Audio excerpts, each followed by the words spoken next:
This is your everyday English class. Hello, welcome to English Cactus. My name is Anna. And my name is Brian. This podcast will help you practice your English in a fun and natural way, improving your listening skills.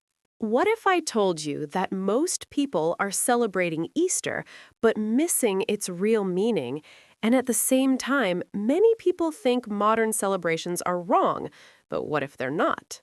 That's right. Learning English with real-life topics like this can feel confusing. You hear new words, different opinions, and you don't always understand everything. But don't worry, you're not alone, and we're here to help you step by step. Today, we're talking about Easter traditions versus modern celebrations. This topic is very useful because you will learn how to talk about culture, habits, opinions, and everyday conversations in English. Maybe you feel nervous when speaking English in real situations. That's normal. Just relax, listen carefully, and don't worry if you don't understand everything the first time. After the dialogue, we will explain the most important phrases, vocabulary, and cultural ideas. It will become much easier, I promise. So, grab your coffee, relax, and enjoy this moment. And before we start, don't forget to subscribe to the channel. Your support is very important to us, and it helps you keep learning every day. Also, tell us in the comments, where are you from? Now, let's begin. Hey, Sophia. Happy Easter. Do you usually celebrate Easter in a traditional way? Hey, Lucas. Happy Easter. Well, not really. My family used to follow many traditions, but now things are more modern. What about you? Same here. When I was a kid, we followed many religious traditions. We went to church, and we had a big family lunch. Now it feels more like a fun holiday with chocolate eggs. Yes, that's exactly what I see too. So, what do you think is the biggest difference between traditional and modern Easter? Good question. I think the biggest difference is the meaning. Traditional Easter is more about religion and reflection. Modern Easter is more about gifts and fun activities.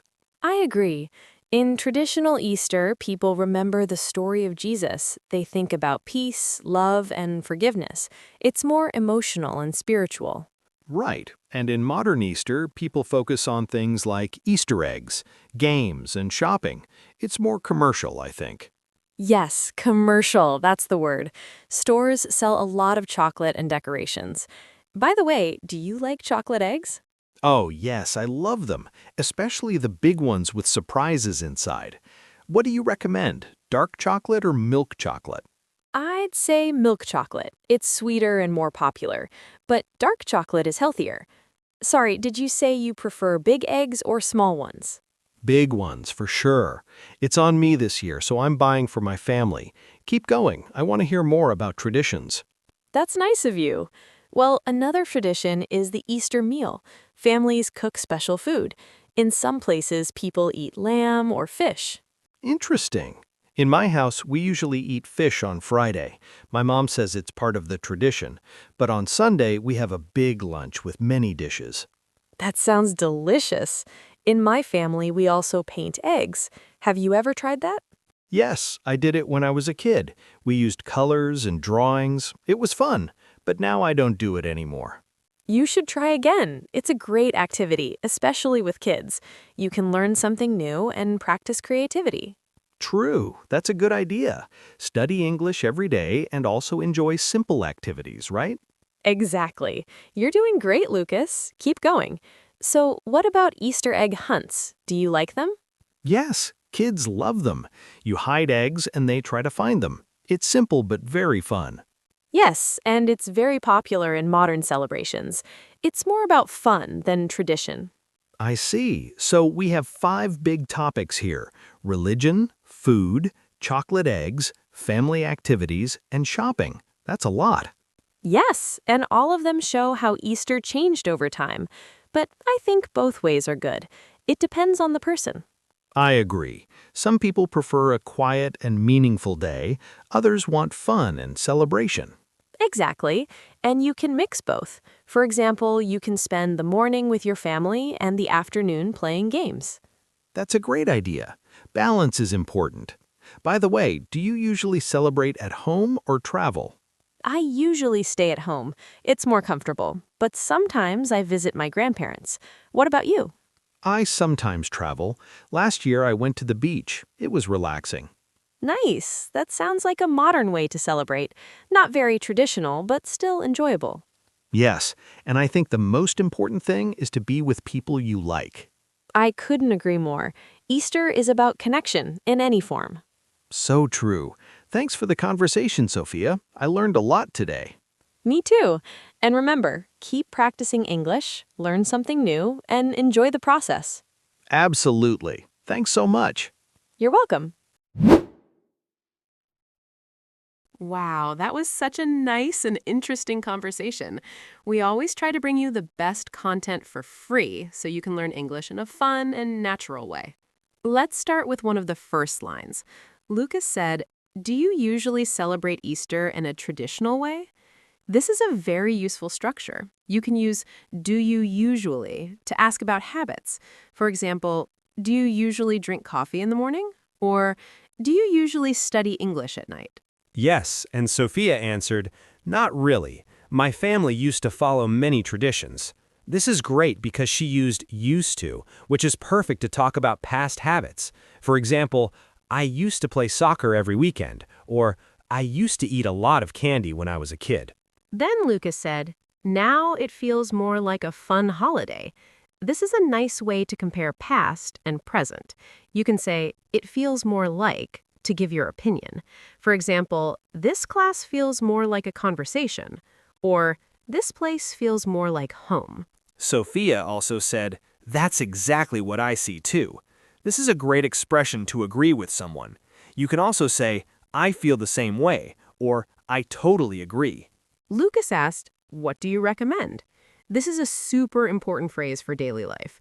You can use it in restaurants, stores, or even when talking to friends. For example, "What do you recommend for dinner?" Or "What movie do you recommend?" And Sophia replied, "I'd say milk chocolate." This is a soft and polite way to give an opinion. Instead of saying, "Choose this," you say, "I'd say." It sounds more natural and friendly. Lucas also said, "It's on me this year." This is very common in English. It means you will pay. For example, "Dinner's on me," or "Don't worry, this coffee's on me." Then Sophia said, "You should try again." This is a simple way to give advice. You can say, "You should study English every day," or "You should watch movies in English." Lucas said, "That's a good idea." Another very useful expression to agree or show interest. You can also say, "That sounds great." And finally, Sophia said, "Keep going, you're doing great."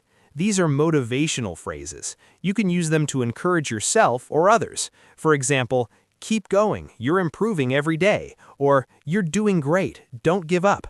Now let's move on to vocabulary. We selected some important words from the dialogue that will really help you talk about this topic and improve your English. The first word is tradition. A tradition is something people do regularly, usually every year. For example, family dinner on Sunday is a tradition. You can also say, "It's a tradition in my country to celebrate with music." The opposite idea could be new habit or modern practice. The second word is celebrate. To celebrate means to do something special for an event. For example, we celebrate birthdays with cake, or they celebrate holidays with their family. You can also say, "Let's celebrate your progress in English." Another important word is commercial. When something is commercial, it is focused on selling products. For example, Christmas is very commercial now, or that holiday became very commercial. The opposite idea could be traditional or spiritual. Next, we have activity. An activity is something you do. For example, learning English is a great activity, or we planned fun activities for the weekend. You can say, "Try a new activity every week to improve your English." The word meaning is also very important. Meaning is the idea or purpose behind something. For example, what is the meaning of this word? Or this holiday has a special meaning for many people. Another useful word is balance. Balance means having a good mix of things. For example, you need balance between work and rest, or you can balance fun and study. That's very important. Study English every day, but also enjoy the process. And finally, the word connection. Connection means a relationship or bond with people. For example, I feel a strong connection with my family. Or learning English helps you connect with people around the world. Now, let's talk about some cultural tips. This is very interesting because Easter is celebrated in many different ways around the world. Yes. For example, in many countries, traditional Easter includes going to church and spending time with family. It's a quiet and reflective moment. People think about values like love, forgiveness, and peace. But in modern celebrations, especially in places like the United States, Easter is also about fun activities. Children do Easter egg hunts, where adults hide eggs and kids try to find them. It's a very playful tradition. Another interesting point is food. In some cultures, people eat fish on Friday as part of the tradition. In others, they prepare big meals on Sunday with family. Food is a big part of cultural identity. And of course, chocolate eggs. In many places, people exchange chocolate eggs as gifts. This is more modern and commercial, but it's also fun and popular. Also, in some countries, people travel during Easter. They take a short vacation instead of following traditional customs. This shows how celebrations are changing over time. So, as you can see, Easter can be traditional, modern, or a mix of both. And understanding these differences helps you not only learn English, but also understand cultures better. Exactly. And that's very important when learning a language. Language is not just words, it's culture, habits, and real-life situations. Great! Now let's move on to some practical phrases and examples that you can use in real life. This is your moment to practice and build confidence. Exactly. We're going to give you simple sentence models so you can create your own phrases about Easter or any celebration. Keep it simple, and remember, you're doing great. Keep going. Let's start with a basic structure. I usually celebrate with. For example, I usually celebrate Easter with my family. You can change the ending.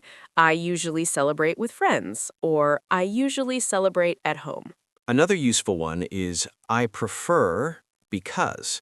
For example, I prefer traditional celebrations because they are meaningful, or I prefer modern celebrations because they are fun.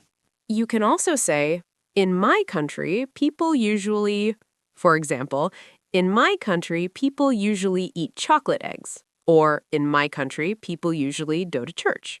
Here's a great question you can use in conversations. What do you usually do on Easter? This helps you start a conversation and practice your English in real situations. If you feel nervous, keep it simple. You can say, I celebrate with my family, or even at home. Simple answers are okay. Don't worry, just speak. Another helpful phrase is, what do you recommend? You can use this when talking about food, activities, or gifts. For example, what do you recommend for Easter dinner? And if you don't understand something, you can say, sorry, can you repeat that? This is very natural and polite. You can also practice giving opinions. I think it's more fun, or I think it's more traditional. For example, I think Easter egg hunts are more fun. So, let's quickly review what we learned today. We talked about the difference between traditional and modern Easter celebrations.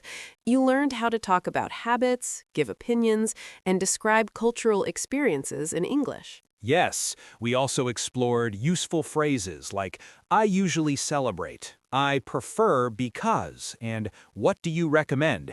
These are simple but very powerful in real conversations. And don't forget the vocabulary, words like tradition, celebrate, activity, and balance. These words help you express your ideas clearly and confidently. Now let me ask you something. How do you celebrate Easter? Is it more traditional, more modern, or a mix of both? And here's another question. Are you practicing your English every day or only sometimes? Because small daily practice can change everything. Imagine this. What if you improve your English just a little every day? In a few months, you will feel more confident, more natural, and more comfortable speaking. So don't wait. Start today. Speak a little, listen a little, learn something new every day. You're doing great. Keep going. If you enjoyed this episode, don't forget to subscribe to the channel and share it with a friend who also wants to learn English. Your support helps us continue creating free content for you. And remember, Keep practicing. and take care.